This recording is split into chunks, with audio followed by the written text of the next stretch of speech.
বিসমিল্লাহির রহমানির রহিম।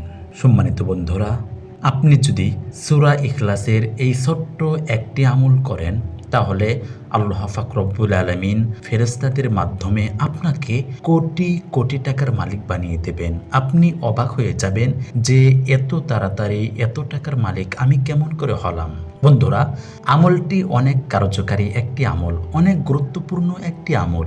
এই আমলটি করলে আপনি অবশ্যই ফল পেয়ে যাবেন, এর মধ্যে কোনো সন্দেহ নাই। তাই বলছি, একটু কষ্ট করে, একটু ধৈর্য ধারণ করে সম্পূর্ণ ভিডিওটি দেখুন।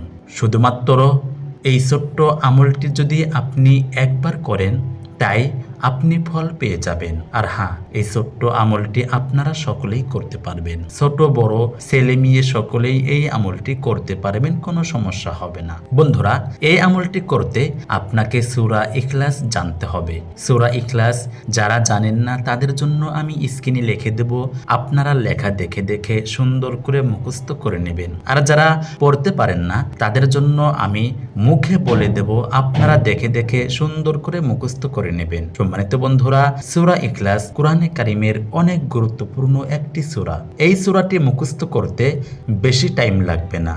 হয়তো আপনাদের অনেকেরই এই সূরাটি মুখস্থ আছে, তারপরেও যাদের মুখস্থ নাই তাদের জন্য আমি স্ক্রিনে বলে দেব এবং আমি মুখ দিয়ে সুন্দর করে বলে দিচ্ছি, আপনারা শুনে শুনে মুখস্থ করে নিন। তাহলে চলুন আমরা সর্বপ্রথম জেনে নিই সূরা ইখলাস। সূরা ইখলাস হচ্ছে বিসমিল্লাহির রহমানির রহিম। কুল হু আল্লাহু আহাদ আল্লাহুস সামাদ লাম ইয়ালিদ ওয়ালাম ইউলাদ ওয়ালাম ইয়াকুল লাহু কুফুয়ান আহাদ। সম্মানিত বন্ধুরা, আপনারা সকলেই এই সূরাটি সুন্দর করে মুখস্থ করে নেবেন, কেননা এই আমলটি করতে হলে আপনাকে এই সূরাটি অবশ্যই মুখস্থ করতে হবে। বন্ধুরা, আপনারা অবশ্যই এই আমলটি করার সময় নিয়ম কানুন মেনে এই ছোট্ট আমলটি করবেন, কেননা সমস্ত কাজের একটি নিয়ম কানুন থাকে। আর যে ব্যক্তি নিয়ম কানুন অনুযায়ী ওই কাজটি করবে সে অবশ্যই ওই কাজের মধ্যে সফলতা অর্জন করতে পারবে। আর যে ব্যক্তি নিয়ম কানুন মানবে না সে কখনোই সফলতা অর্জন করতে পারবে না। তাই বলছি, অবশ্যই নিয়ম কানুন মেনে এই ছোট্ট আমলটি করবেন, তাহলে আপনার দোয়া 100-র মধ্যে 100 কবুল হয়ে যাবে। বন্ধুরা, এখন আসুন আমরা জেনে নিই এই আমলটি আপনি কখন করবেন, কোন সময় করবেন এবং কোন টাইমে করবেন। কোন সময় এই ছোট্ট আমলটি করলে আল্লাহ পাক রব্বুল আলামিন আপনার মনের আশা পূরণ করে নেবেন এবং আপনার দোয়া কবুল করে নেবেন। সম্মানিত বন্ধুরা, আমলটি করার কিছু টাইম আছে, যেমন মাত্র প্রত্যেক ফরজ নামাজের পর এই ছোট্ট আমলটি করতে পারবেন, অর্থাৎ যে কোনো একটি ফরজ নামাজের পর এই আমলটি করতে পারবেন। তারপর আসরের নামাজের পর থেকে মাগরিবের আগ পর্যন্ত যে টাইম থাকে এই টাইমের মধ্যেও আপনারা এই আমলটি করতে পারবেন, কোনো সমস্যা হবে না। এবং তাহাজ্জুদের নামাজ পড়ে এই আমলটি করতে পারবেন, কেননা এই 3 টাইমে আল্লাহ পাক রব্বুল আলামিন তার বান্দা এবং বান্দির দোয়া সবথেকে বেশি কবুল করে থাকেন। তাই বলছি, আপনি যদি এই 3 টাইমে এই ছোট্ট আমলটি করতে পারেন, তাহলে আল্লাহ পাক রব্বুল আলামিন আপনার দোয়া অবশ্যই কবুল করে নেবেন। কেননা বিশ্বনবী হযরত মুহাম্মদ সাল্লাল্লাহু আলাইহি ওয়াসাল্লাম বলেছেন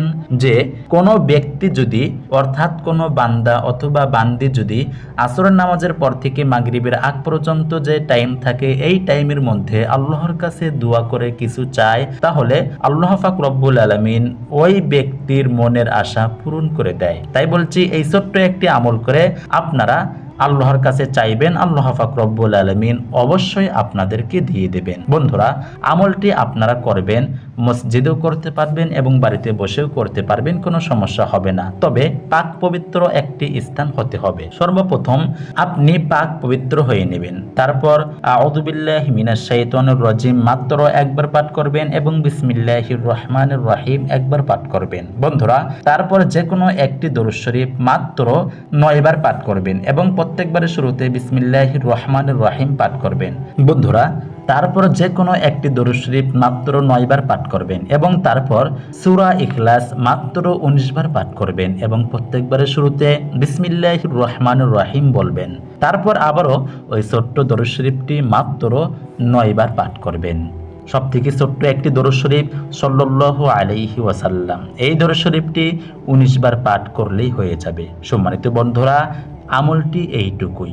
এই ছোট্ট একটি আমল করে আপনার অভাব অনটন দুঃখ কষ্টর কথা আল্লাহর কাছে বলবেন। আপনি যে সমস্যার মধ্যে থাকেন না কেন ওই সমস্যার কথা আল্লাহর কাছে বলবেন, দেখবেন এক মুহূর্তের মধ্যে আল্লাহ পাক রব্বুল আলামিন আপনার সকল সমস্যার সমাধান করে দেবেন। আপনি অবাক হয়ে যাবেন যে এত তাড়াতাড়ি এত বড় বড় সমস্যা কেমন করে দূর হলো।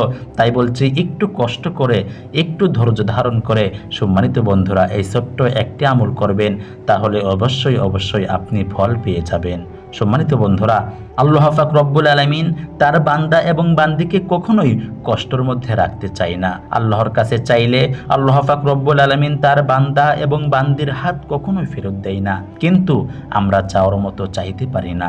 আমরা আল্লাহর হুকুম আহকাম পরিপূর্ণভাবে মানতে পারি না, নবীর তরিকা মতো চলতে পারি না, মানুষের সাথে ভালো ব্যবহার করতে পারি না, হালাল খেতে পারি না, হারামের মধ্যে ব্যস্ত থাকি, সবসময় মিথ্যা কথা বলি।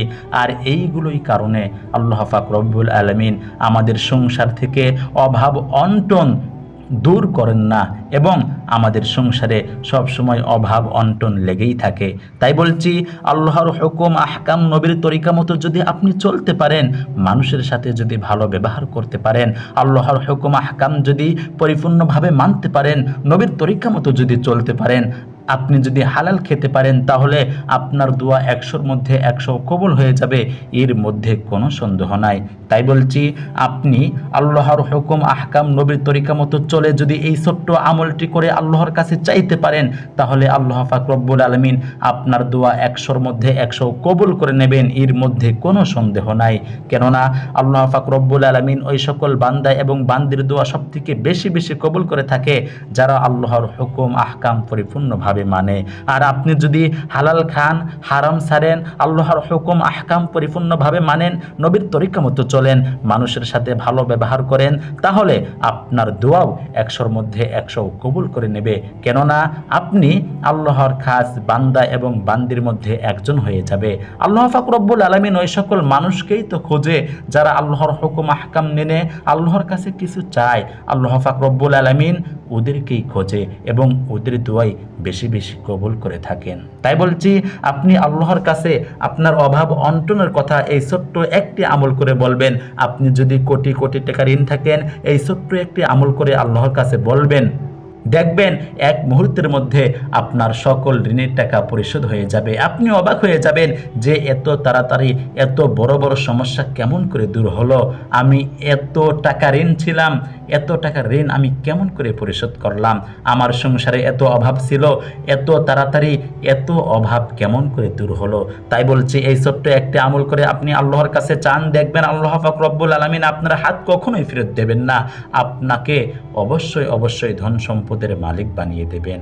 আমরা সকলেই আল্লাহর কাছে দোয়া করব আল্লাহ পাক রব্বুল আলামিন যেন আমাদের সকল মুসলিম উম্মাহের পরিবার থেকে সকল ধরনের অভাব অনটন দূর করে দেয় এবং আমরা যারা অনেক টাকা ঋণ আছি ঋণের টাকা পরিশোধ করার ব্যবস্থা করে দেয়। আমিন। আসসালামু আলাইকুম রহমাতুল্লাহ।